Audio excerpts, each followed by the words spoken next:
I think I finally came up with a way to explain why I don't like when a game gives you direct waypoints with like an exclamation point or whatever and tells you exactly where to go. I think I figured it out. Ludo!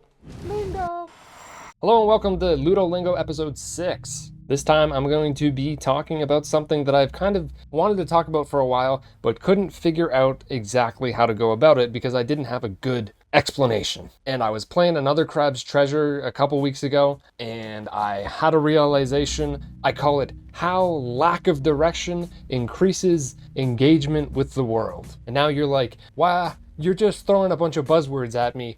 What are you talking about? Tell me what you mean. I will, because I think I figured it out. Another Crab's Treasure is great. It's pretty vague in terms of how it tells you where to go next. I love that. It's not quite as vague as something like a From Software game, but I think it does a great job in this department. Just to clarify here, what I'm mostly talking about is the difference between something like a Ubisoft style Far Cry or Assassin's Creed, or even something that kind of goes in that direction like Horizon or Ghost of Tsushima. Plenty of other open world RPGs also do very similar things. On the other hand, you have games like the two most recent Zelda games and, of course, Elden Ring, which have decided to take a different outlook on how to design an open world. Now, here's the thing. This does not only apply to open world games. It also applies to games that are like pseudo open world. This is not something that I just realized I enjoy. I've known this for a while, but I think I've found a way to articulate it a little better than I have in the past. It really comes down to some very simple things. When a game doesn't tell you exactly where to go,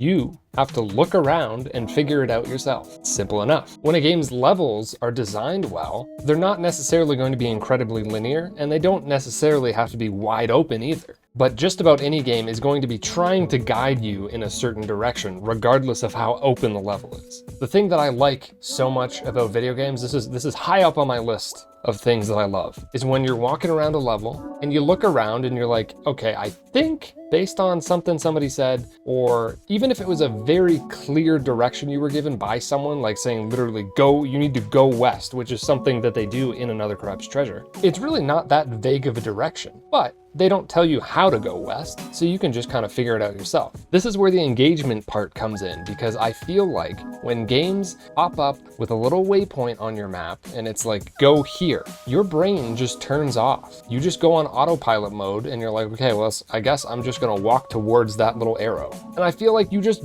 immediately become disengaged, regardless of what's in between that arrow and you. You're not thinking about how to get there. It doesn't matter because the game is telling you exactly where to go. And at the same time, it also limits your desire to want to explore and find things off the beaten path because you know exactly where you have to go in the end. This is where games like that lose me because all of a sudden it feels like everything around me doesn't matter. And when I know which ways are definitely the wrong way to go, it doesn't feel as rewarding to like go down this extra path and come across an item because I know it's the wrong way because you're telling me what the right way is.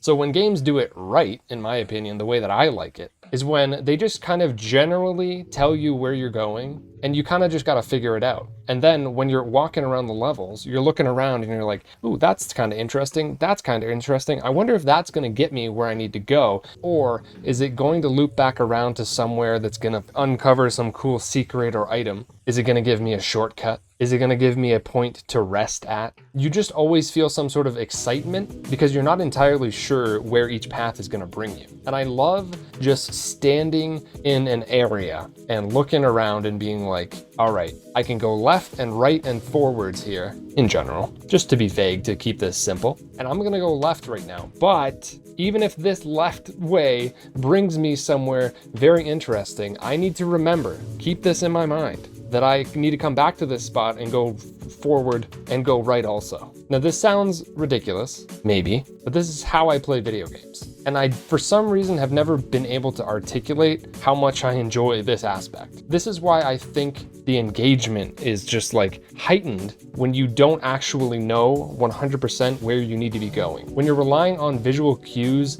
in the level and the way it's designed, you're more likely to remember certain aspects and be able to place them in your mind for later. If you end up going down a certain path, even if it's like an hour later, you can be like, oh right, I wanted to go and explore this other area. I wonder wonder if I missed something. If this is resonating with you right now because you're playing Elden Ring, well, that's another reason why I'm making this video, because Elden Ring is doing that for me right now with Shadow of the Erdtree. The way that this map loops around and just how insanely interconnected everything is, and how vertical it is, and how many different ways you can find little nooks and crannies that end up looping back around to one another, and like, it's just out of control. It's just incredible how this, let's be real, sequel to Elden Ring is. Are there any games that come to mind for you that have very clear points of interests that are in front of you that kind of give you pause and make you want to memorize them so that you can come back to them later and possibly try a new direction? I just love that stuff, and I really think that it keeps you engaged fully because you're always thinking about all of the ways that you haven't already gone. You've got to keep it all in mind. This also applies to like 2D games, to be perfectly honest. The same thing happens when you're playing a Metroidvania. Honestly, when I think about it, this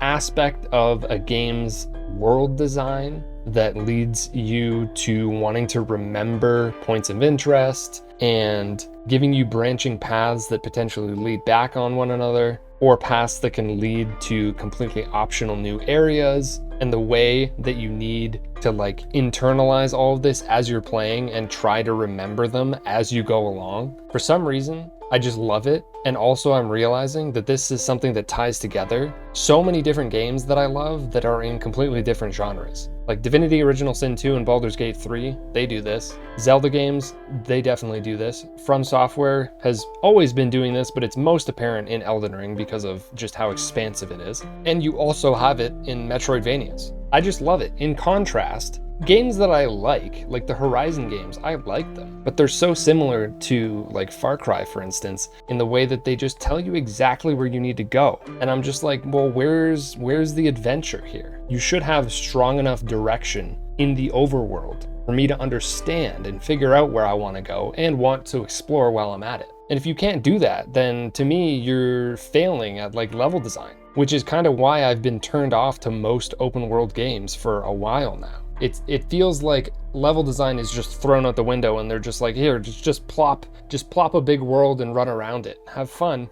Not if you're gonna tell me where to go. I mean, what's the point? Anyways, that's all I wanted to say this week. Let me know if you have any examples, and let me know if you feel the same way. Do you try to internalize and memorize all of the different paths and then try to return to them as you keep going on all these different branching paths, and then hopefully you remember where you wanted to go back to and you don't forget about it and then come back to it 10 hours later?